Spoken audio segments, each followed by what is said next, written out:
These fissures increase greatly in the next division of rocks, the rocks known as the Devonian system. They are so prevalent that this period of the record of the rocks has been called the Age of Fissures.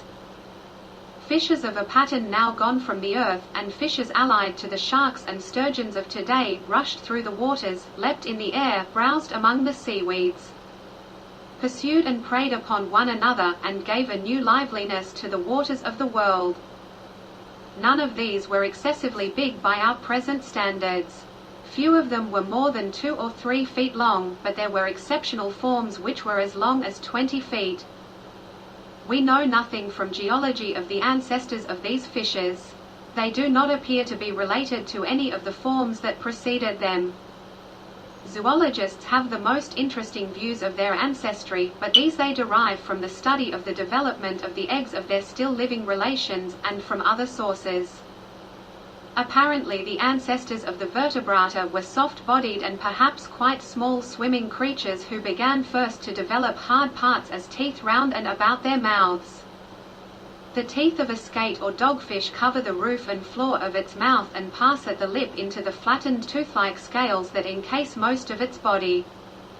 As the fissures develop these teeth scales in the geological record, they swim out of the hidden darkness of the past into the light, the first vertebrated animals visible in the record.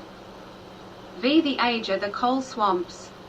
The land during this age of fissures was apparently quite lifeless. Crags and uplands of barren rock lay under the sun and rain.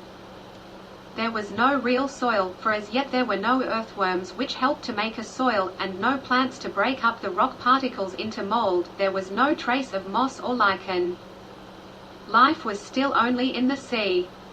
Over this world of barren rock played great changes of climate. The causes of these changes of climate were very complex, and they have still to be properly estimated.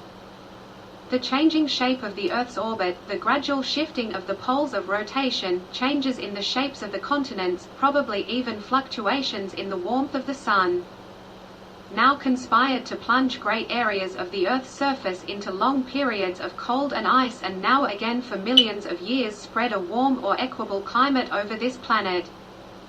There seem to have been phases of great internal activity in the world's history.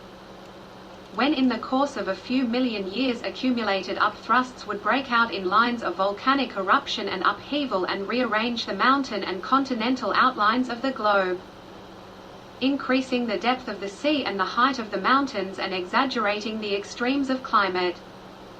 And these would be followed by vast ages of comparative quiescence, when frost, rain and river would wear down the mountain heights and carry great masses of silt to fill and raise the sea bottoms and spread the seas, ever shallower and wider, over more and more of the land.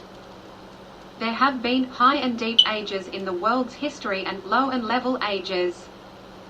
The reader must dismiss from his mind any idea that the surface of the earth has been growing steadily cooler since its crust grew solid. After that much cooling had been achieved, the internal temperature ceased to affect surface conditions. There are traces of periods of superabundant ice and snow, of glacial ages, that is, even in the Azoic period. It was only towards the close of the Age of Fissures, in a period of extensive shallow seas and lagoons, that life spread itself out in any effectual way from the waters onto the land. No doubt the earlier types of the forms that now begin to appear in great abundance had already been developing in a rare and obscure manner for many scores of millions of years. But now came their opportunity. A carboniferous swamp. A carboniferous swamp, a coal seam in the making. Plants no doubt preceded animal forms in this invasion of the land, but the animals probably followed up the plant emigration very closely. The first problem that the plant had to solve was the problem of some sustaining stiff support to hold up its fronds to the sunlight when the buoyant water was withdrawn. The second was the problem of getting water from the swampy ground below to the tissues of the plant, now that it was no longer close at hand. The two problems were solved by the development of woody tissue, which both sustained the plant and acted as water carrier to the leaves. The record of the rocks is suddenly crowded by a vast variety of woody swamp plants, many of them of great size, big tree mosses, tree ferns, gigantic horsetails and the like. And with these, age by age, there crawled out of the water a great variety of animal forms. There were centipedes and millipedes, there were the first primitive insects. There were creatures related to the ancient king crabs and sea scorpions which became the earliest spiders and land scorpions, and presently there were vertebrated animals.